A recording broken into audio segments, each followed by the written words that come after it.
What's going on, nation? We back. Let's go.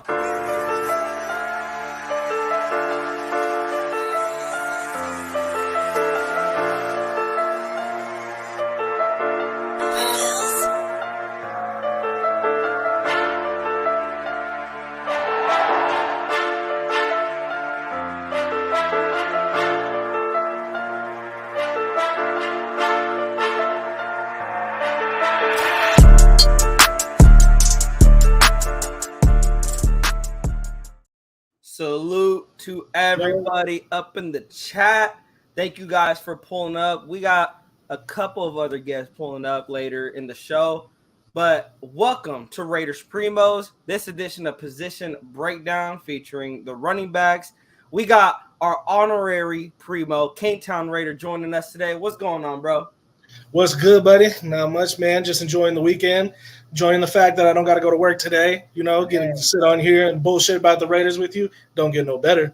Oh, heck yeah. We got our man Big Mike pulling up later. We don't know what's going on. I think he got a match going on right now with WWE. So, I think after the match is done, after he's laying some body slams, he'll be popping in to talk some Raider ball. Shout out to Sean Johnson real quick. I want to give my shout out to Sean Johnson because today's show specifically, I don't think would happen if Sean Johnson wasn't who he is. This man has been in my DMs. I've been brainstorming, doing so much research on running backs and specifically ours and their stats and where they come from and just everything that's been going on in their careers. Some of the stuff I couldn't find, Sean Johnson pulled it up for me easily. And so I just want to give my quick shout out to Sean Johnson. Thank you so much, man. I appreciate it. And I don't think I tell you that enough.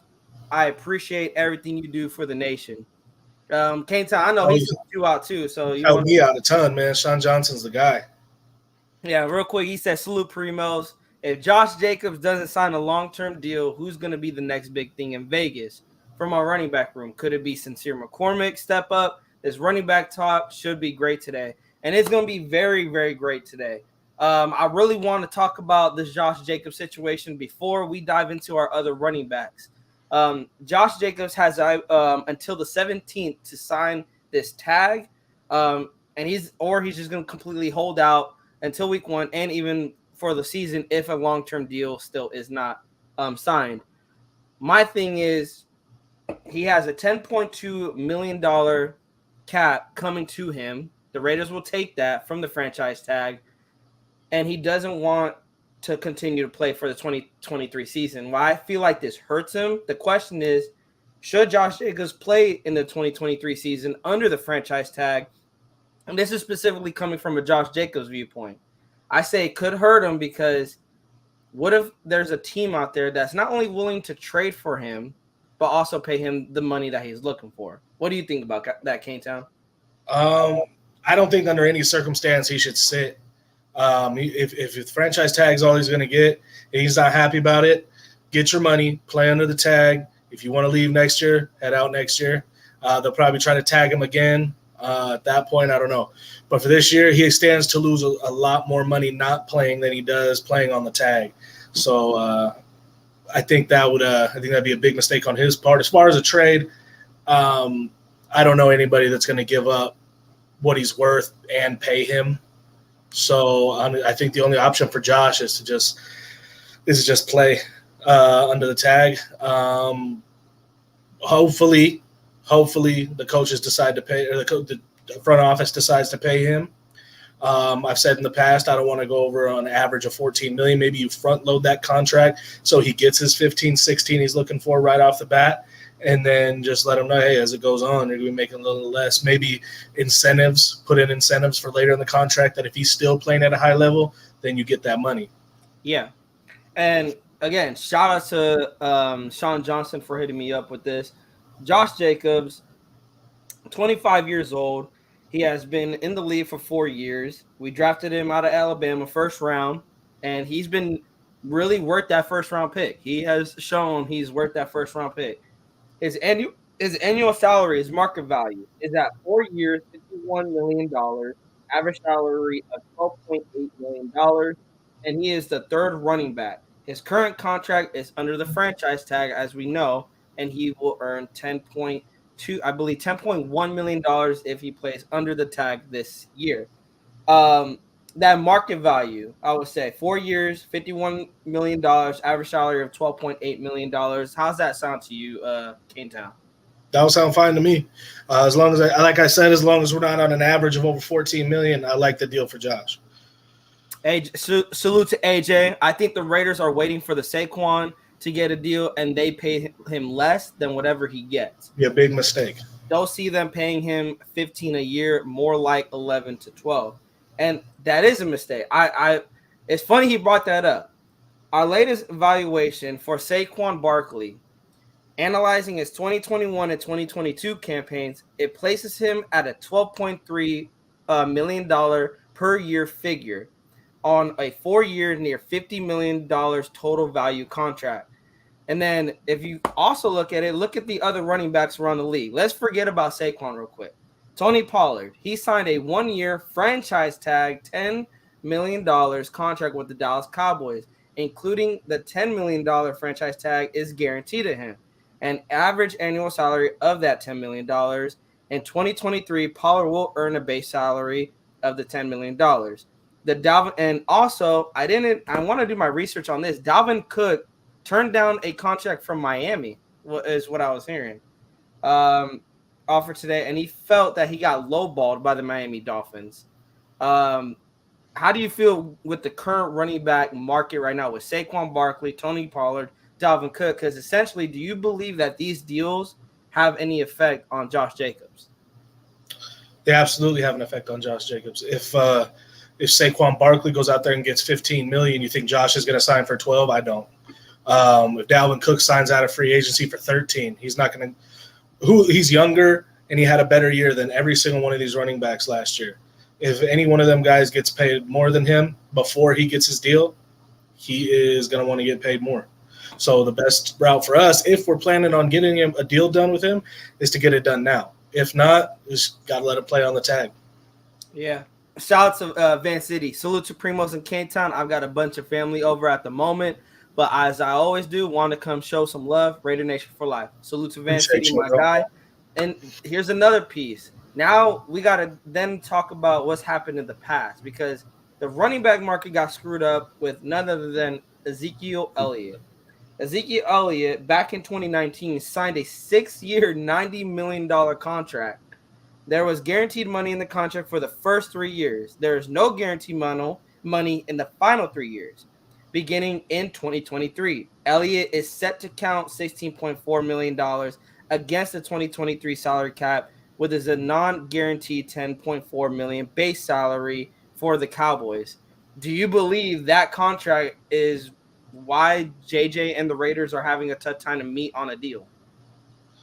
I mean, it's not a huge reason, but I mean, it plays a factor.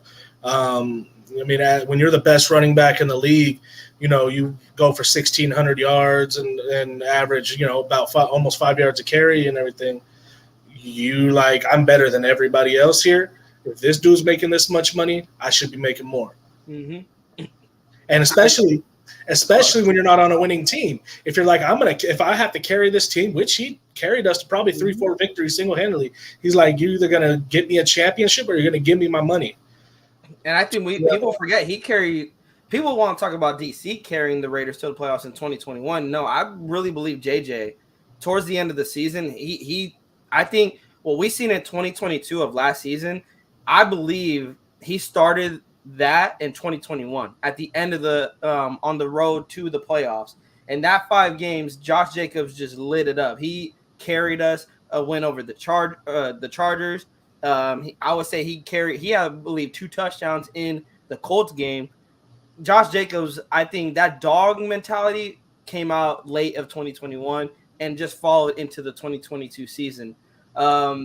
He does now look at it now, K-Town. Would you say he still is that guy that's going to carry the Raiders, or do the Raiders have enough on offense that they can possibly not have to focus on him so much, giving him the ball so much, but maybe if he's not even in the lineup, could they survive with him not in the lineup? So if Josh is playing, our offense is going to run through him. That's the way Josh McDaniel's offense is set up. It's a run-first offense.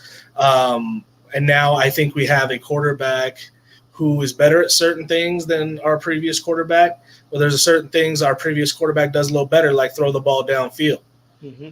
Now, if you're not going to be chucking the ball downfield, you're going to have a lot of short to intermediate routes, a lot of slants, a lot of outs, and it's going to be short yardage. So you're going to look to Josh to continue to help the offense consistently move downfield.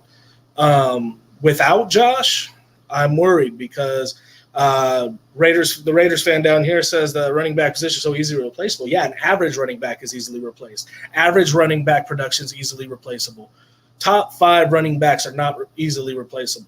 Top 5 running back production is not easily replaceable. You telling me that you're going to have another guy go out there and get 2,000 all-purpose yards that's on our roster right now besides Josh? No. I agree, man. For like asking Zamir White, I don't even think Zamir White could crack 1,000 yards just running. Bro, Zamir White, like when he got the ball last year, he's like, "Where's the pile?" and ran right into it. Yeah. And the thing is, in preseason, and this brings me to my next point, because in preseason, it seemed like Zamir White could not run the ball at all. There was games where he showed flashes, but then there was games where it's like, bro, what are you running into? Trent Richardson, like this is PTSD for me for Trent Richardson days. Like you're just running right into the pile, like bouncing to the outside. And it's things that Josh does better. He bounces it to the outside. He always cuts and moves to find that open hole. There's been other running backs, I would say, on here that has probably played better than Zamir White. I could argue maybe when Amir Abdullah's in there running the football or even motioning him outside as a receiver, he could play better than Zamir White. And you would think Zamir White could at least survive by having receiving ability. But there's even times where he couldn't even like find the hole when receiving it. And it's dude, on these bubble screens, how are you not running like you're just running straight into your blocker? Yeah, it was a rough rookie year for him. I still have some belief in Zamir. But his vision is really going to have to drastically improve going into next year because you can't be running straight into piles, missing open holes, nothing like that. He did show a little hope towards the end of the year. He did rattle off a couple big runs, I think 2 in one game. Mm-hmm. But we need more of that. It was not enough. We need consistent performances from him if anybody even wants to think of him even slightly replacing Josh Jacobs. I'm going to have to take this thing off because we blocking it.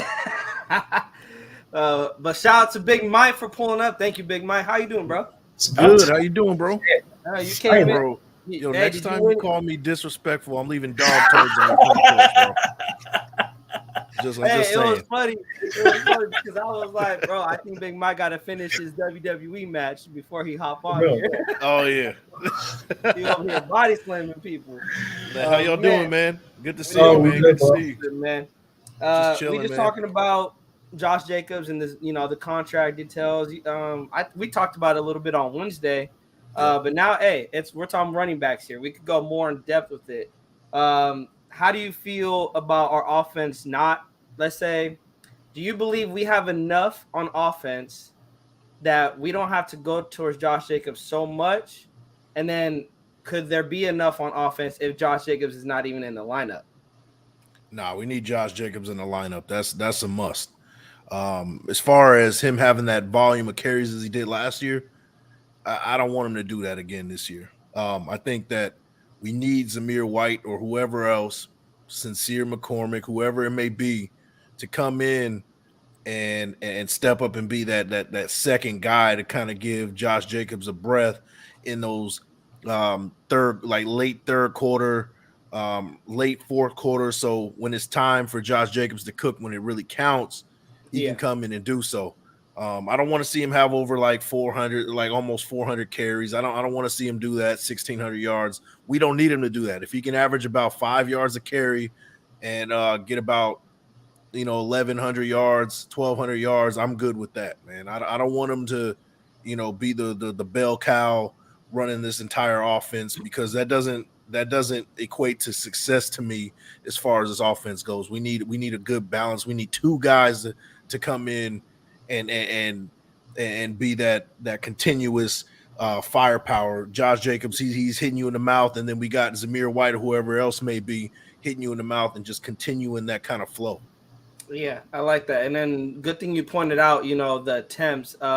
Listen to this, the carries he had. He had 340 rushing attempts, and he cracked 1,653 yards. He had 12 rushing touchdowns, and then on the receptions, he has 64 targets, but he caught 53. So yeah, that's roughly around 393 total touches for Josh Jacobs last season. Yeah. Hearing that number, I'll start with you, Kingtown. He's had 393 touches last season. Could that play a factor into possibly signing him to a long-term deal? He's really beat up from a 2022 campaign. Could that be a reason the Raiders are kind of holding this contract talk off? It's possible, but you also got to take into account Josh Jacobs didn't take anywhere near the amount of bumps that a lot of running backs did going through college. He was a part of a 3-4 running back. Yeah, backfield. And he was mainly used as a receiving back in Alabama. Right. Yep. So I think he's probably even on par, with a lot of other guys. He's getting more of his carries now, which I'm happy he's getting his carries now and not in college. So he'd probably already be off the team. Yeah. But yeah, I think I would like to see him touch the ball a little less, but it's in order for that to happen, these guys are going to have to step up. I haven't watched enough Sincere McCormik. I've seen a little bit. He looks good from what I see. Zamir White, I already said he needs to improve. He needs to have better vision. He needs to stop running into piles. If there's no Josh, I am insanely worried about our running game. Yeah, Mike, you want to chime in on that? I would say if I had to put a number 1 through 10 on kind of where I would stand if Josh Jacobs wasn't around, like my level of panic, it'd be at an 8. The 2, the is not at a 10 because of the reason why. It's like we've seen Josh McDaniels run an offense with not a star running back. And, over the years, even with the Patriots, he put in – I remember one of those games years and years ago where he had a guy fresh off the practice squad. He ran for over 200 yards. Yeah. So if he's trying to kind of create – Gray, was it like – it was years ago. It was like Gray or something. Jonas Gray or something like that. I think, Jonas Gray. But like 200 yards against the Colts. Yeah. So if he's trying to kind of recapture lightning in a bottle with that, then that's a big risk. That's a huge risk. I'm going to believe, you have to take for face value that they're saying Zamir White is in his second year. He's ready to go. Sincere McCormik, he's trying to, he's trying to make a name for himself. And they're saying that he's the guy, to kind of come in and steal a spot, on the 53-man roster. So if that's the case, then I leave a reserved small amount of confidence in Josh McDaniels in this offense for that to be so, but not much, man. I think that Josh Jacobs, he needs to be in and make this thing happen, man. I like that. I like those takes. Let me acknowledge the chat here because they're giving us a support. Shout out to everyone pulling up. I got 10 people up in here. Let's spread the love. As our brother Wasted always says, tell a friend to tell a friend. Let's get Big Mike passing 1K. Me and Cane Town have a goal. We're trying to get to catch up. Don't worry about me. You guys need to get to 1K real quick. We're gonna get there. We're gonna get there. Absolutely. Big Mike about to hit 10K by the end of the season. 10K. Hey, but salute to everyone. If you guys are not subscribed to any of us, Raiders Primos, Cane Town, or Big Mike, please go hit the subscribe button for us. Hit the like and hit that bell so you guys could be notified when we go live or when we drop new content. I know Big Mike's on it like every day. I'm getting notifications like every day from Big Mike. Disgusting. Yeah. Hey, I was like, does this man take a break? Like he falls asleep in his chair, just wait. So like, all right, coming on. Hey, K-Town knows my time. What kind of time I'm on, bro? He already knows. He already knows, bro. I don't sleep. Shout out to Big Mike, man. Big Mike got time today and tomorrow. And the next time. hey, I also got a broken ass back, bro. So, he can't go nowhere. Yeah. Yeah. I got time. Shout out to AJ. I did want to add one more thing to what we were saying, though. Yeah. I'm going to make a lot of people cry right now. But if we don't have Josh Jacobs next year, I think all the Raider fans who have dreams of Caleb Williams, their dreams are going to come true. I think the Raiders win 4 games without Josh Jacobs. Ooh. Mm. It's a bitter Hard. pill to I'm swallow. gonna cry, bro. He got me like about to tear up. Like, Yeah, that's man. You don't know make what? me think that, bro. Don't make me. I don't want it to happen, but I look at this. It's like one of I those- do. I look at this defense, man, and I don't have much confidence in it outside of our pass rush. I look at our offense, and I'm like, cool, but is Jimmy G going to play all season? Now it's like offense looks cool, but is Josh even playing for us this year? Is he going to sit? What? It's just a lot of uncertainty, and it scares me. With week 1, bro. yeah, with Josh, I got us like 7-8 wins. Without Josh, I got us like 4 wins, man. Bro, that hurt. That hurt. Hurts me to say. Man. Another thing, I know we're not talking wide receivers here, but AJ brought up, I really thought Renfro would be traded, and the money we'd saved from releasing him would have got JJ paid. Unfortunately, seems like JJ isn't a long-term piece for Las Vegas. Hope I'm wrong. Yeah, I was thinking Renfro was going to be traded too before July 1st or even actually after that. And him still being on the team raised questions like you bring up, Kane Town. There's a lot of uncertainty. Like, is Renfro going to stay on the team? Is he going to get traded midseason? Like, what are the Raiders doing? Did you guys expect Renfro to be off the team in order to sign JJ? No, we have the money to sign JJ right now. I don't know what the holdup is, but even if you're short a couple $1 million, get Brandon Bolden the fuck out of here and sign Josh Jacobs. Please do. Yeah. It hurt me putting him on the thumbnail. Like, I'm gonna be honest. I was like, bro, do I really want to put Brandon Bolden on the thumbnail? Like, I really don't. Yeah. But that's our running back room. It's funny that AJ brought this up. I don't know if you guys seen the short that I put up yesterday. It was actually on an article that talked about that. Is JJ not a long-term answer for the Las Vegas Raiders? Was he even in the plans for the future?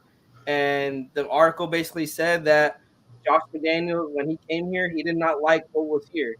Was Josh Jacobs a part of that? Questions raised, because then I have to ask the question: if you didn't want JJ here to begin with, why franchise tag him? Just let him walk. This was what backfired on that whole plan of his, right? He played Josh Jacobs in the Hall of Fame game last year, which was crazy.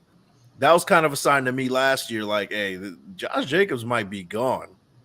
And guess what Josh Jacobs did? He took the league by storm, basically, and now it's at a point where, man, his hands are kind of tied now. You know what I mean? Yeah. He forced Josh Jacobs, salute to him, bro, because he was on his way out. And if he didn't run for over 1,500 yards, man, this wouldn't even have been a discussion. If he would have did similar to what he does on a year-to-year basis, 1,100 yards, he would have probably been gone. You're right. And then 1,600 yards makes it tough. Now the question remains is, like, do they believe that he can do it again? Yeah. And that's kind of where they're at right now, is like, okay, that's great, but do it again, And unfortunately, a franchise tag, you can franchise somebody all you want. He can sign all you want, but is he going to give 100%? Right. Yeah. And it's like, man, and if he does go out and do it again, what are they going to do? They're going to pay him, or are they going to hit him with another franchise? They're going to hit him with another franchise, which is $12.2 million, which is well below what he's asking for still. So, dude, it's a tough situation for him, man. I mean, you deliver, and then you still won't get paid. But if you under-deliver, then it justifies getting rid of you. The saddest part about this shit to me is that they're already paying him 10.8. If this man wants $3 million more, give him the fucking $3 million. Are we gonna fucking hamper our potential season over $3 million? Yeah, and the salary cap goes up, so you might not even get a big cap hit with that. Yeah. Shout out to Sean Johnson real quick. I'm gonna bring something up. He wanted to compare and contrast to other running backs. Adrian Peterson. This is going back to Adrian Peterson. Back in 2011, signed a massive 7-year, $96 million deal with the Vikings in 2011. Peterson's base salaries in the final years of his time in Minnesota were $12.75 million in 2015, $14.75 million in 2016, And then the Vikings declined his 2017 option because of his seemingly declining health. And it would have given him an additional whopping $18 million. Le'Veon Bell, another running back, received one of the highest paid contracts in history with the New York Jets after his famous fallout with the Pittsburgh Steelers. He agreed to a 4-year, $52.5 million deal, and the details confirmed that his contract would have averaged out to being $13.1 million. Running back Todd Gurley agreed on a 4-year extension with the Rams, $60 million that included a $45 million guaranteed that tied him to the Rams for the next 6 seasons. Christian McCaffrey, as we know, signed a 4-year extension averaging $16 million per year, making him the highest paid running back in NFL history. So after hearing those lineups, how do you guys feel about possibly signing Jacobs to a deal, not probably like $50-60 million, but like a Christian McCaffrey type of deal? No, he shouldn't get anything near $16 million. I don't think that's justifiable. But he should get, a little bit less than what Kamara's getting. Kamara's getting about $15 million. He should get, 13, 14, something like that on average. And even if that means you have to front end him with a little bit more cheese in the first year, go ahead and do that. I mean, I think he can. I think that you got to give him a year, from last year. Give him a little cheese from what he did last year. Show that he can do it again. Throw some guarantees in the next 2 years, and roll from there. But I mean, $16 million a year is absurd. Even if you do give him just below $15 million, he's still the third highest paid running back in the league. And if market means something to him, and where he stands in that market, then I think that's justifiable to give him that kind of money. But I mean, I don't know what we all don't know what Josh Jacobs is asking for. What will make him happy? What both sides, what that sweet spot is for both sides. We don't know. We don't know. So it's hard to say, man. It's hard to say where Josh Jacobs stands, where the Raiders stand with this. What I do know is that this front office, they feel like that they can roll what they have in front of them. They've shown it all off season. I think that's their mindset. And if they can get a deal going, then great, cherry on top, icing on the cake kind of deal. But I think that's as they get closer to training camp, the wheels keep turning. Yeah. You want to give some insight, Kane? I would echo what Big Mike said, man. I kind of said earlier, too, if you want to front end this contract, give him 15, 16 the first year, and then let it average out to about no more than 14, man. 14 is my max. Yeah. And that's pushing it. Other than that, no, that's pretty much all I got. Yeah. I think we're being a dead horse here now. Yeah. This is been going on for months. It's like this is almost Derek Carr from last year level. Really, because I feel like almost every live I'm coming on here talking about Josh Jacobs. That's all there is. Because that's all there is in the news. Like Sean was asking me, like, when we were not going live, he's like, bro, y'all going live. I'm like, dude, the only thing that's going on is this Josh Jacobs saga. Like, there's nothing else to talk about. Yeah. Like, it's tough, man. But I want to bring this up. Now, enough with the Josh Jacobs sweepstakes. Let's talk about if Josh Jacobs if he holds out for the 2023 season. Who do the Raiders have to roll with? They got Zamir White, Amir Abdullah, Brenton Brown, Brandon Bolden, Sincere McCormik, and Austin Walter.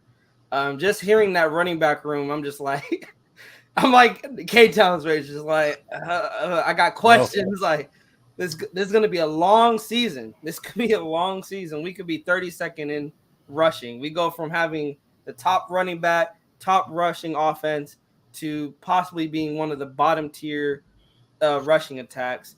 But there's a sneaky guy that we got to give credit to, Graphic Raider. He's probably this was the first, when he said this name, I had no idea who he was. Graphic was the first person that said this name, Sincere McCormik, giving him that he believes that he can make an impact on the Raiders. Sean Johnson echoed that by posting this to me. Sincere McCormik set 20 school records, including career marks for rushing yards, 3,929 yards with 34 rushing touchdowns, 18 100-yard rushing performances, and 4,438 all-purpose yards, and he also competed in the NFL Combine. His 2021 to 2022 campaign looked like this. He played in 13 games, had 298 rushing attempts, had 1,400 yards rushing with 15 rushing touchdowns. So I want to ask you guys, could Sincere McCormik come in and be that possibly number one running back if Jacobs holds out in 2023? I mean, it's possible. It'd be beautiful to see, man. You could come in here, have a guy who's only played 1 year in the league and just kind of take it over. That'd be wonderful. Unfortunately, that doesn't usually just happen very often. Mm-hmm. What I would like to see if Josh isn't here is I would like to see I'd like to see our 3 youngest guys kind of shoulder the load. You get Zamir White, Britton Brown, and Sincere McCormik, and see what you can do with that. I like that. Big Mike?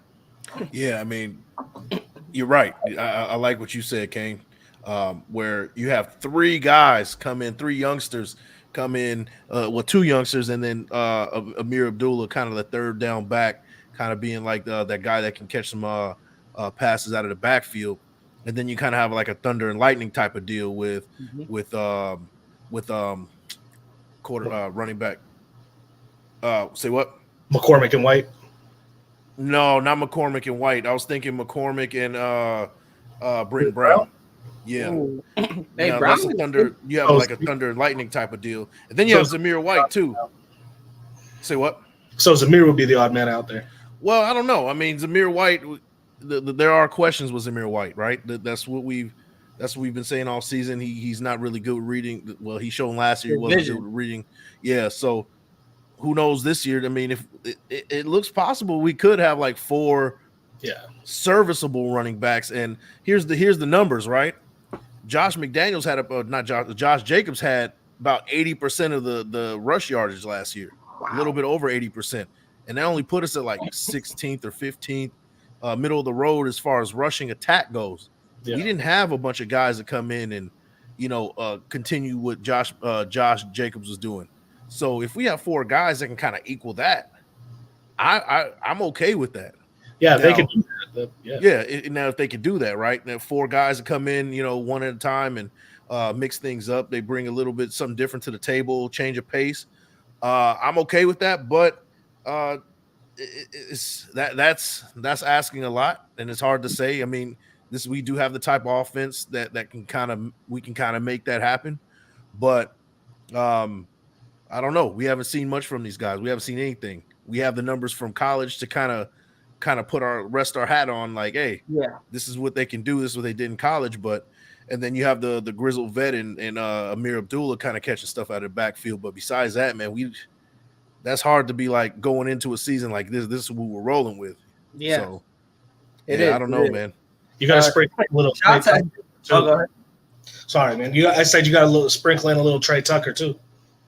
Yeah, like little jet sweeps and things like that. Yeah, that's what they said they wanted to run 2 more to jet sweeps and things that tosses toward the outside to kind of ease back that safety. Because he wants to sit in the box and kind of attack the run. Now, if we can do things that kind of make them safeties move further back, that also helps the run game too. So, I mean, it remains to be seen, man. Yeah. Man, shout out to MC Raider real quick. He said Josh Jacobs was not. We were making the damn playoffs on Madden. Man. I think maybe if that's the case, MC Raider, I think Jimmy G's throwing like 4,500 yards, maybe 5,000. I don't think my running game is going to be too good in Madden. That's how Big Mike had him doing in real life. 4,500. Just get out of here with that. Get out of here. I said 41, bro. Bro, and I keep getting notified of Big Mike making that prediction. I'm like, you know what? He might be onto something then because YouTube algorithms trying to tell me something. Bro, hey, I'm telling you, man, 4,100 yards, bro. I don't know about 40. That's ridiculous. 45 is ridiculous. I can't even put a stamp on that, bro. Shout out to Orlando Padilla. Salute to Domenis. He's at Salute Primo. Salute to Kane. Salute to Big Mike. Salute to you. Also, I was asking Sean Johnson about this because I know there was an ACL injury that McCormick was dealing with. I was hearing ACL injury. But it happened in his freshman year that he meant to tell me because they asked Mike Lombardi about that. They asked Mike Lombardi about how do you feel about Sincere McCormik coming back from an injury, and Mike Lombardi basically said it's tough to come back from any injury, especially an injury like that. And we've seen ACL injuries are no joke. I mean, nowadays you just drug up the person, have like Aaron Rodgers come out, did what he did against the Bears. Yeah. But in serious talk, Sean Johnson hit me with a kind of a weird little tale of last season, and that was that the Raiders put Sincere McCormik on the injury report with an undisclosed injury. Could it be that Ziegler was trying to keep him because there was not enough running back room last year, but now that the running back room is kind of thinner and you got Josh Jacobs possibly holding out, could that have been a reason that McCormick was put on the injury report with that undisclosed injury? And could he be not even fighting an injury going into the season? You talking about he has an injury now or last season? It was his freshman year in college. But there was reports last season that he was dealing with some type of injury. But the Raiders said it was undisclosed. That so no one knows, was he really injured? Was he not? I think he was probably battling a little bit of an injury, and then Josh McDaniels was like, why don't we extend the healing time on this, and you just stay your ass here, and we'll see what comes next year. I mean, I think for sure he had an injury. I mean, I don't know if you saw the Grizzly pictures of him like post surgery. He showed him the scar from his ACL injury, and now it could be an old scar. I don't know. We never know these things, right? It's just like I said, they just drug you up and you don't even know. Who knows, man? I don't know. I think that the plan was to move on from Josh Jacobs. I think that's what was the plan last year. They were gonna probably shop him last year. I think that's what their plan was, to play him in a Hall of Fame game, kind of showcase what he has, and then try to shop him before the season starts. Turned out otherwise, and Josh Jacobs, the story. But I don't know, man. I don't know. I think that Sincere McCormick still has a lot to prove. I'm not putting him a lock to be on this team. I would love to see him make the team. It's a great story. But I mean, to me, I think that it's I wouldn't say a long shot, but he has some work to do for sure. Could you imagine if they would have traded Josh Jacobs after the Hall of Fame game, and then he went out and did that for another team? How stupid! Josh McDaniels would look even more stupid. I don't know if he made it to this year. He would have to get fired, bro, because that was the only saving grace was with Josh. Well, I mean, Devontae Adams is Devontae Adams. He's going to do what he does, right? Devontae Adams had a pretty big season last year, but nobody expected Josh Jacobs to do what he did. So if without Josh Jacobs, he might be looking for another job. DJ Stroud would be here. That's a possibility. For real. Wanted to ask you guys about Brenton Brown. We talked about him a little bit earlier in the show, and we seen flashes of him in last year's preseason. Big body. He kind of runs.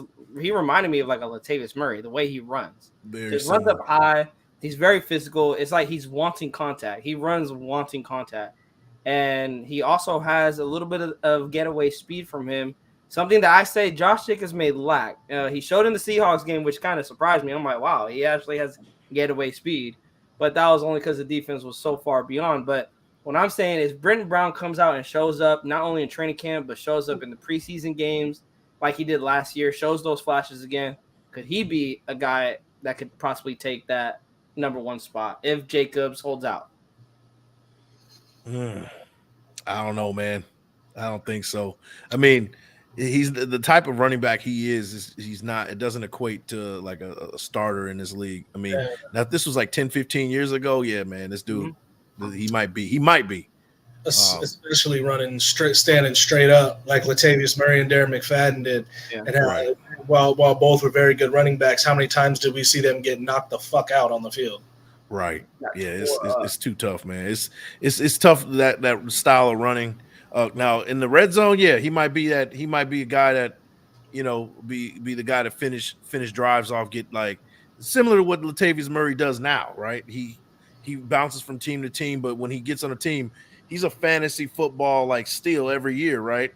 Because he's going to get you like 2 or 3 touchdowns in a game, inside of the red zone, and that's like cheap points. Right. So I can see him being some similar to that, but as far as like a starter number 1 running back, nah, man, I don't see that at all. I think to sum this up, really, guys, is if Jacobs is not gonna play the 2023 season, we're gonna see a running back by committee. And I could agree with Kane Town. 4 wins is probably what we're gonna see. It's very rare to see without a good quarterback, a top quarterback, a team rely on a running back by committee and win football games. So, would you rather see the running back by committee, or if Dalvin Cook's still hanging around and we could go get him for about $11 million? It's hella funny because that was gonna be my next segue, my next question. I was gonna say if Jacobs continues to hold out, are the Raiders gonna be cooking? I hope not, man. I mean, I think he's done. I think not done, but I think he's on the back end of his career. Even with the Vikings last year, he wasn't very efficient. Like he wasn't Dalvin Cook like first couple years in his career. I think his time has passed him. I think he's he's not a number 1 back anymore. He's a change of pace second option out of the backfield. But I will say this as far as going running back by committee for us, I have a little bit more confidence. Like I said, like my panic mode will be at an 8, but I'm leaving just a little bit of hopefulness for that running back by committee just because of the offense we run and looking similar to what I kind of look at what the 49ers did a couple years ago when they didn't have a star running back and they made the Super Bowl. Trey Sermon and Eli Mitchell and Raheem Mostert. Like these aren't, these guys aren't household names by any means, right? Yeah. But they still got the job done. And I think we have a better offensive line, minus, Trent Williams. We have a better offensive line than they do as a whole than that year. So same quarterback, Jimmy G. So that leaves me some sort of hope that they can go in and do that kind of replicate that same kind of offense from the running game, but I'm not super confident about it. Now, Kane Town, you want to try to be an advocate, be a Paul Heyman towards Dalvin Cook? Ladies and gentlemen, my name. My name. 1,000. I disagree, and I agree with Big Mike. I disagree. I still think Dalvin Cook is a good number 1 option at running back, but I do not think he should be getting 350 touches either. No. Yeah. I think you give Dalvin Cook, he's your number 1 guy, but you give him 150 carries and maybe 50 passing downs, and I think you could still get a lot of production out of him. I still think he could give you near 1,000 yards. He'll still give you 300-400 receiving yards. And I still think he's a threat in open space. Big Mike's correct. He's not the same guy, but there's not 32 running backs better. Yeah, you're right. I don't even think there's 15 running backs better. Yeah. So I would. Let's ask this, Kane Town: is Dalvin Cook better than our running back room currently without Josh Jacobs? 100%. Yeah, that's fair. That's fair. But we also got to ask: does he fit with what the Raiders could run on offense? His play style does. He can run and he can catch the ball out of the backfield really well. He's probably a better receiving back than Josh. Is he going to run between the tackles as good as Josh? No way. But he could do a little more, and I think he fits better with a running back by committee than Josh does. Yeah. And say we do that, right? Say we do bring in a Dalvin Cook. That means the guys sitting behind him are going to have to step up. This isn't going to be a bell cow type of situation. We're going to have a Zamir White show up. We're going to have it. Even Amir Abdullah, he has to do a little bit more, right? Like we're going to need more from the running back position because Dalvin Cook isn't somebody you can lean on like that. So if we do that, it has to be for sure running back by committee either way. Yeah, I would just be more comfortable with him being the number 1 guy in that committee rather than a Zamir White. I mean, I think about it like this. Let's take a look back at the 2016 season and the way the Raiders ran that offense. Yeah, Derek Carr had a big arm. They took a lot of shots downfield, but it was more of little curls, little intermediate passes to open up downfield. But the main thing that people don't talk about, they had a great run game, but it was a running back by committee, which a lot of people don't. Latavius Murray was the bell cow, but DeAndre Washington and Jalen Richard did pick up their weight. So the credit Big Mike's take. Amir Abdullah and Zamir White are going to have to step up. And I think even with Josh Jacobs, when he comes back, they are still going to have to step up. Yeah. Because, like you guys said, almost 393 touches. You could dissect that and be like, well, Zamir White didn't really hold up his own. Amir Abdullah didn't really hold up his own. Brandon Bolden didn't hold up his own, at least in the run game. Because in the receiving game, Amir Abdullah showed, hey, you swing him out for a screen, he can get some yards. But we're talking specifically running the football. Josh Jacobs was the only guy in our running back room that could run the football. And it showed by him getting almost 400 carries last season. I agree with everything you guys said. I don't want to see Jacobs. I think that would create more of an injury rising for Jacobs. Like he already had, I played with broken fingers last season. He's dealt with shoulder injuries in the past. You want to try to keep him for the long run. And maybe that's why they're looking at a 3-year deal, maybe 4-year. I would kind of be stretching it a little bit there, but who knows what Jacobs wants? I think you guys hit on the button. Who knows what Jacobs wants? And I think that's why it keeps the questions rising because we don't know what the Raiders want. We don't know what Jacobs wants. Man, you know what? And a little side note, right, from what you said about the 2016 team. You know what else the big difference was? And this is just a side note. This is like well against your point. Go ahead. They caused turnovers that year. A lot of them. Yeah. A lot of them. That is the big difference between what we did in 2016 and what has been going on for the last 5-6 years. Like, turnovers need to happen. That would have been a big difference of last year. We would have been looking at 11-6 last year if we just had turnovers.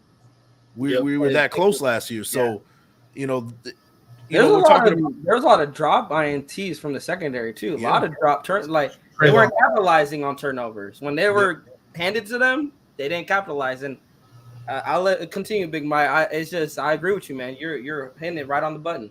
Yeah, and it we can go. All this talk about offense, running back by committee, whether we have Josh Jacobs back or not, all that means nothing if we can't get in turnovers and cause short fields for our offense. If Zamir White has 10, 12 touchdowns and they're all in the red zone, really, what does having a running back by committee, what does it really matter, right? Yeah. It doesn't really matter as long as they're scoring touchdowns. I really don't care how it goes. But we can't constantly be going down the field on long, sustained drives every time we get the ball in offense. We're not going to score as many points as we should be scoring with the offense we have. This is just not going to work in today's NFL. You can't sustain that type of greatness unless you're like a, greatest show on turf or a 2018 Kansas City Chiefs. Like, you need help with the defense to kind of make that happen. Yeah. This is why I can't wait till we get into the defense talk because I got a lot of things to say. Specifically, I told Nate, you're not going to like what I have to say about Max Crosby, but I got to wait until we get to the position breakdown. Okay. I'll say this. I love Max, but I want to see more sacks, mainly more sack fumbles. Yeah, I kind of heard what you said about a little bit about Max Crosby, and you make a good point, man. He doesn't have enough signature stops in big plays that you would hope for. I will not tolerate Max Crosby slander. I mean, hey, it's like what we said about 2016. A lot of turnovers. Khalil Mack closed games out in that 2016 season. But I will say this. We saw glimpses of that in the Seahawks game. Max Crosby took over that game. That everybody wants to talk about that long run from Josh Jacobs, but if it wasn't for a couple of those big plays from Max Crosby on third downs, I don't think it equated to sacks, but it was like he got to the quarterback. One of them was a sack, and then the other one was like he forced a throw, like an errant throw to where it was fourth down and had to punt the ball. So Max Crosby is becoming that guy where he can turn a game around and make that big play to kind of switch things around for us. So And I think this year is going to be the year where he does a lot more of that. And and that's what necessarily I'm asking for. I'm asking for Max Crosby to, when the game's on the line, like I get it, the Rams game, he was getting held, like, bro, he was getting hugged. He was getting hugged. I was at that game, dude. I saw it, But I want to see you close it out. I want to see sack fumbles. I want to see, the more you're creating chaos, the more like guys like Tyree Wilson, the Byron Youngs, Chandler Jones, they can flourish. And hopefully, not to hype them up, but hopefully they can do that. Because I know people are hating on Jones because of the contract, but I think Jones kind of did a little Josh Jacobs thing last season. He kind of started showing up as late in the season. Hopefully he could transition that into week 1. But let's get into our favorite part of the show, and that's these questions. I already asked a couple of them, but I want to ask you guys, is the Raiders front office making a smart move by waiting to see guys like Saquon Barkley? I know that guys like Dalvin Cook, if he goes somewhere else, to see them, what they get paid, and before offering Jacobs like a really good contract. Nope. I will say either one. I will say it's neither. And the reason why I say neither is I think that these running backs are standing in solidarity. And I really don't think it matters what these GMs are doing or saying. I think they're standing close knit to each other and like, hey, we're getting screwed out of money. And I think these running backs know that. And I think they're standing close together. And we're like, hey, until one of us gets the money we're deserving, then that's when we'll sign. So I think whoever bites first, that's when things are going to follow. I don't think it has anything to do with the GMs. The GMs lost all their power in this situation, I think, because there is a solidarity with these running backs. So whoever gets that first contract, whether it be Saquon or Tony Pollard, whoever it may be, that gets that good enough contract to where they can be like, okay, yeah, let's roll with that. I think then that's when you'll see things will follow, that everybody else will start signing. But it has nothing to do with these GMs, man, to be honest with you. Okay. K-Town, you want to chime in on that? Just, I do think that you want to be first on this. Yep. Because one thing these guys are going to do, I mean, if they're in solidarity with each other, that's one thing. But whoever the first one is to sign, the next guy's still going to think he deserves more. And nobody has more stroke to use that they deserve more than Josh Jacobs. He led the league last year. He deserves more than all these running backs based off of last year. And I would rather just get Josh under contract and let them dudes fight over who gets paid more. I got a question for you, bro. What is the gap between whatever Josh Jacobs gets and whatever Saquon Barkley is going to get based on whatever Josh Jacobs gets, or vice versa? Is it a big gap? Is it a big gap as we think it's going to be, or is it going to be we're splitting hairs, like a couple 100,000 or something like that? What kind of number are you thinking? If Josh signs first, then what leg does Saquon Barkley have to stand on to say he should get paid more? You know what I mean? Right. But what I'm saying is, say, hold on. Yeah, but if go for it. But if Saquon Barkley gets signed first, say Saquon Barkley signs for $12 million, Josh could absolutely ask for 14, 15. Mm-hmm. He has every leg to stand on for that. Yep. That's a big jump. That's a big number. What if Saquon signs for 14? If you wait and Saquon signs for 14, you think Josh is going to settle for anything less than 15, 16? No. If Saquon gets 14, then that's when I'll start becoming really concerned. Yeah. Because that's why I'm saying I want Josh to be the first one. Because it's all perception. Josh Jacobs can go, like you said, and be like, okay, you gave Saquon 14, so now you got to give me 16. But me personally, I think that if Saquon gets 14, Josh Jacobs should get just a little bit more, not in the $15-16 million range. I'm thinking like 14-2, 14-3. Should. But but he's justified to get that 16. Yeah. I agree with you. I agree. I just wanted to know where that gap was. I think, me personally, I think that the gap is not that much of a gap. I think that Saquon Barkley can come out this year and throw and run for about 1,600 yards if he needed to. If he needed to, He's not that much of a difference from Josh Jacobs, and I think that Saquon Barkley might even be better than him given the right situation. He's a more complete back. He's a more complete back. He has a potential to be an MVP level guy. He's probably the most talented back in the entire league, if you want to be honest. Right. So to me, that's why I say you're kind of splitting hairs. Yeah. I mean, but you are looking at performance, not potential either. It's tough, man. It's tough. Yeah. And shout out to Anthony Estrada. He said, "No, I think it's bad management. Shoot, Barkley and the other clowns ain't Jacobs. This man ain't human. He's built different. Hashtag pay JJ." And I will have to ask this: are we saying that just because of his season now? Because I wasn't hearing this talk before the 2022 season. There was talk that, hey, is Jacobs on his way out because of playing in the Hall of Fame game? Yeah. Or, hey, Jacobs is consistent, but we need maybe more receiving touchdowns. We need more, receiving yards. He needs more rushing touchdowns because he only had, I think, double-digit touchdowns one time before last season. So, but now we're saying Jacobs is built different. But was that just for the 2022 season? That's where the question remains. And that's the thing right there, right? A lot of Raider Nation is quick to anoint Josh Jacobs like he's built different and he's the guy, right? Yeah. But you're right. We weren't saying that. We were saying, okay, let's get rid of Josh Jacobs. Yeah. Let him. We're actually open to it. I was like, most of us were open to it, for the exception of Hammer. I think Hammer was the one that's been really advocating to get him paid. But besides Hammer, everybody was like, "Hey, let's get a couple. Let's get something in return."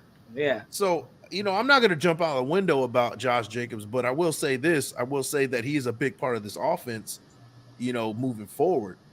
And if somebody like Saquon Barkley gets a 14 something like that, I don't think that it should be really much of a difference. I don't think it should be much of a difference in pay.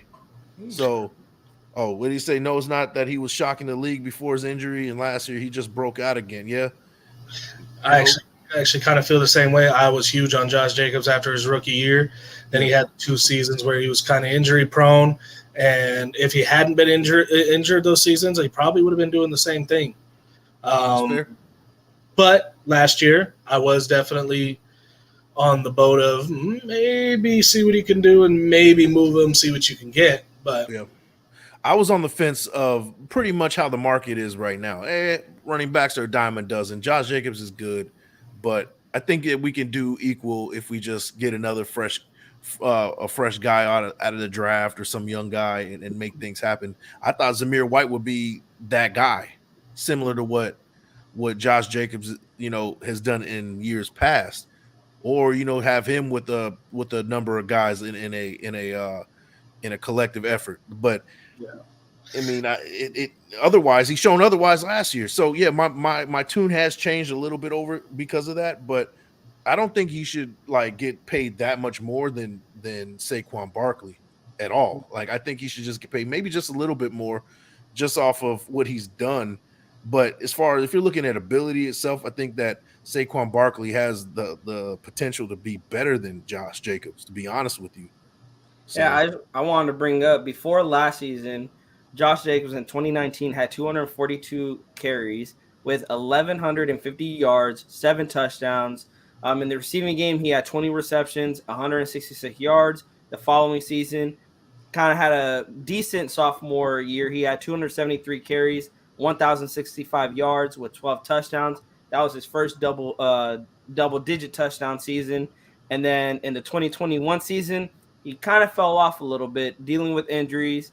And he had 217 carries for 872 yards and 9 touchdowns. And then, of course, he had the breakout season of last year.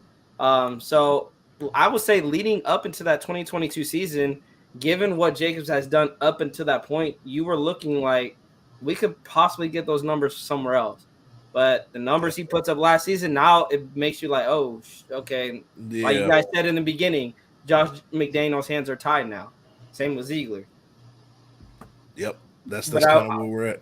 Next question is, basically what this comes down to, maybe what Ziegler's thinking, is Jacobs prime for another rushing title in 2023? No. Yes and no. If Josh McDaniels is like, fuck it, Josh looks like we're not going to pay this man. Let's run him into the ground and then get him out of here. You give Josh another 400 touches, and yeah, I think he could absolutely be right there, 1,600 yards again. But if you plan on this man being a part of the team long term, and you plan on getting a contract together and having him be a part of the future, you don't want to run him that hard. You don't want to run him that much.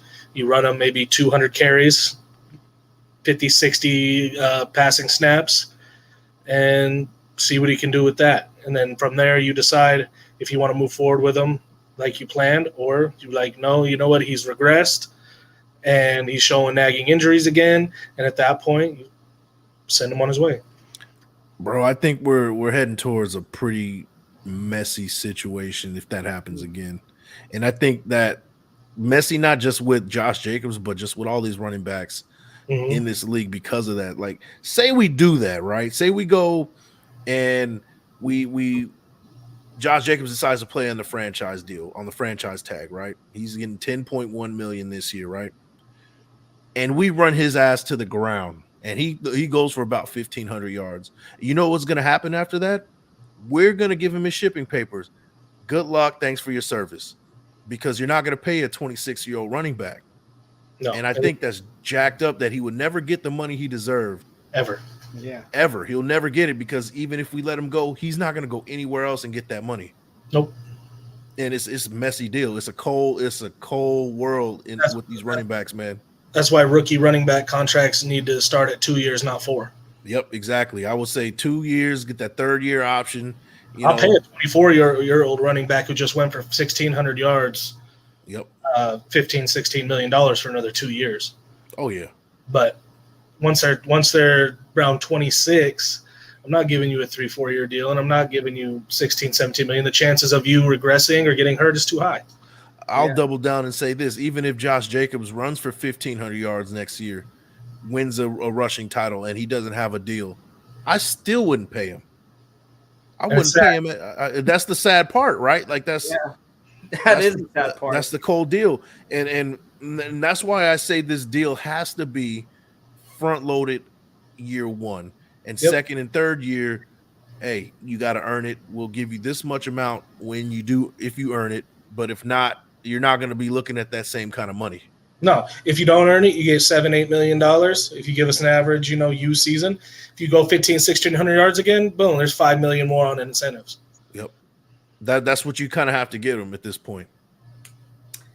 Love the talk. Let's continue it. I gave you guys some names earlier in the show who could be the running back one going into 2023 season if Jacobs continues to hold out.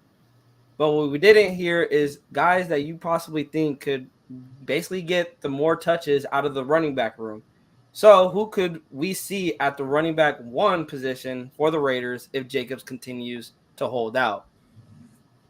So I'm going to read some stats. We did an over-under show a couple of weeks ago, and they had Zamir White with 76 carries, 322 yards, and 3 touchdowns, and that's with Josh Jacobs. Okay. That's with Josh Jacobs. So without Josh Jacobs, I think the expectation from the experts, the powers that be, is that Zamir White is the guy that's going to kind of take over that number one spot. But, dude, I don't think it's such a lock. I don't think it's a lock as we think. I think that you could get a Britton Brown or even a Sincere McCormik come in, and take the world by storm and take that number one spot if that's the case. So it's going to be earned in training camp and preseason. Exactly. It's going to be earned in training camp. All right. Anthony, honestly, it's getting closer and closer to the season at this point. Just give him the franchise tag, let him break out once again, and next year give him his bag he deserves.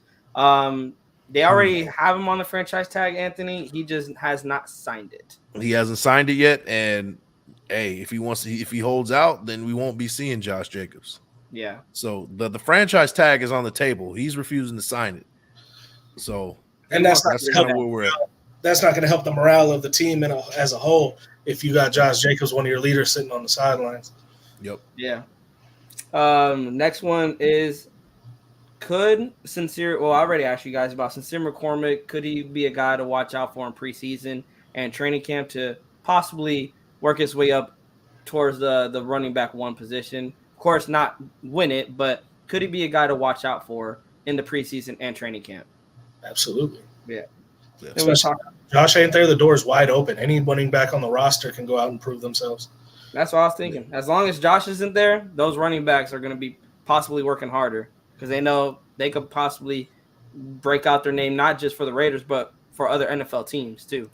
You got to remember, Britton Brown really showed out in the preseason last year. Mm-hmm.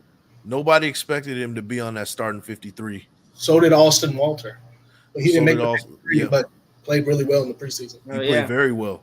So, hey, it's up for grabs, man. It's definitely up for grabs. Okay, and then going to our 53-man roster. So the running back room is currently looking like this. If I can pull it up, it lets me. We have Josh Jacobs, ? Zamir White, Amir Abdullah, Britton Brown, Brandon Bolden, Sincere McCormik, and Austin Walter. My question is to you guys, who's the odd man out? Who will not make the 53-man roster come week 1? I'd say Bolden and Walter, probably the most likely cuts. Yeah. I hope, bro, the day Bolden gets cut, I'm gonna be like, finally. If I fucking cut an Amir Abdullah or something over and keep a Brandon Bolden, I'm gonna throw shit. If they love Brandon Bolden so much, why? Man. Go ahead. Say it again, bro. I was like, we're definitely bringing K-Town on the live. We got to see that. Him throwing shit around. Yeah. But go ahead. I will say this: if they love Brandon Bolden so much, give him a head coaching spot, man, or not head coach. Give him a coaching spot. Yeah. You know, if you still want him around, give him a coaching spot, man. Get him off the roster. He doesn't need to be on the roster. He's 33 years old. Dude, it's time to go. They won't bring in a Kyle Van Noy, but they'll sit with Brandon fucking Bolden for the same price. Right, bro. Yeah. It's like, what are we doing? He's not even a good receiving back. I'm like, bro, he's not good at anything. Arrogance. Yeah. Man, it's crazy. But I will say I agree with you, bro. I think it has to be Walter and Brandon Bolden. If the world is fair, right? If all is well and all is good in the universe, then yes, Brandon Bolden and Walter not making this 53. I agree. I mean, and it sucked that Walters couldn't make it. Even last year, I was rooting for him, but I'm like, dude, like you have potential, but there's just not enough room for you on the Raiders. And I'm like, man, like you could cut Brandon Bolden last fucking year. Yeah, well, that's true. I'd rather had him on the roster. Yeah, I would have rather took Walters over Bolden last year. And it sucks. Like it's great to see that he's still here, that he's still with the Raiders. But man, it's like it sucked that no other team picked him up, which was actually surprising to me. That no other team picked Walters up. I'm like, all right. I mean, we'll keep him. Last two questions. If Jacobs does start the season, and let's say the Raiders get a contract done, or Jacobs just decides to play, what is your stat predictions for the 2023 campaign for Josh Jacobs? I got him going. So back to my stats, right? They have him projected at 259 carries, 1,158 yards, and 9 touchdowns.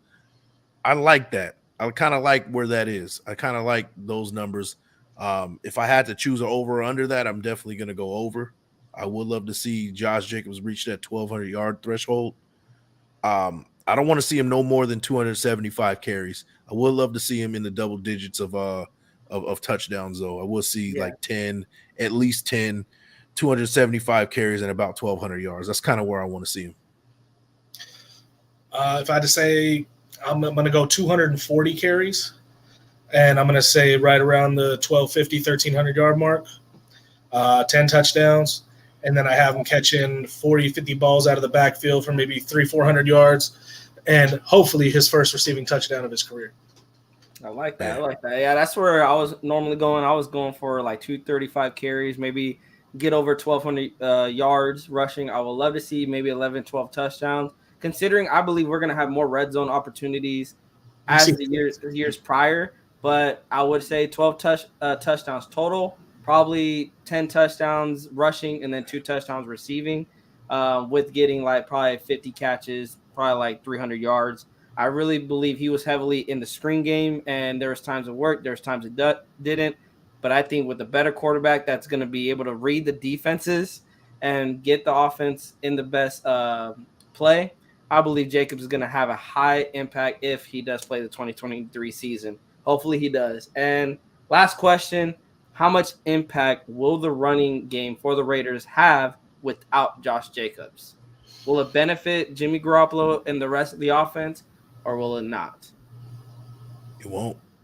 It won't. It is unless we, like I said, unless everybody chips in and gets about 400 or 500 yards each. We're looking at 3 or 4 guys getting about that 400 to 500 yard mark, and everybody's kind of getting the ball like 5 touchdowns each, something like that.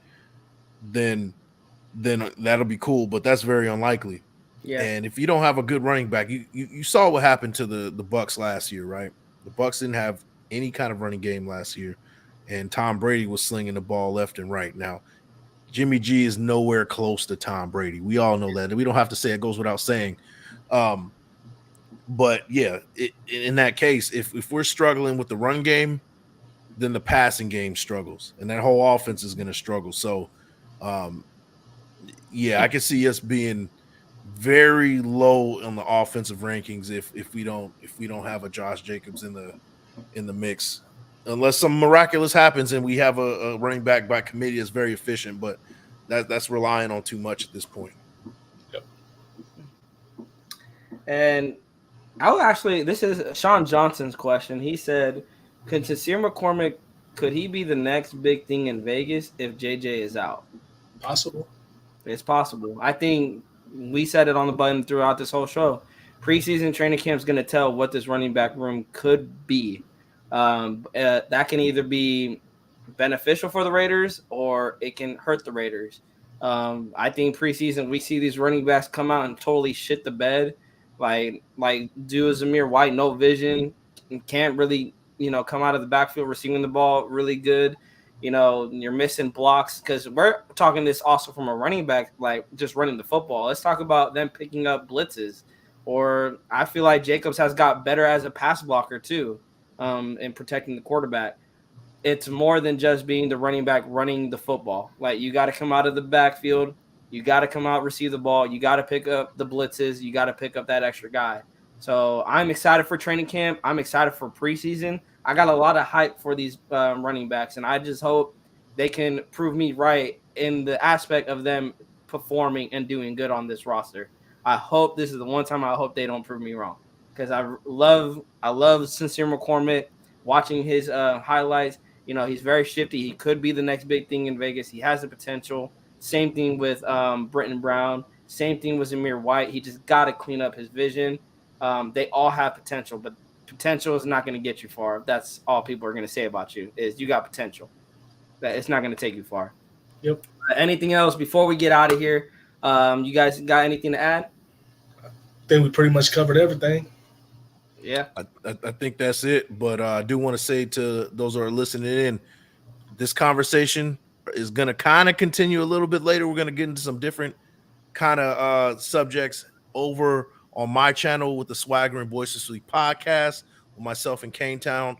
We're going to have my guy Raiders Primos, Raider Ed, my guy right there. We're also going to have a new guy, Severe Raider, a buddy of mine. Yeah, he's coming on. I've been talking with him for a little bit, and he wants to give his 2 cents, and he's trying to make a new channel. So trying to give him the rub, trying to give him some spotlight and rookie class talking some ball, so it's the only guy with less followers than me. Yes. Bro.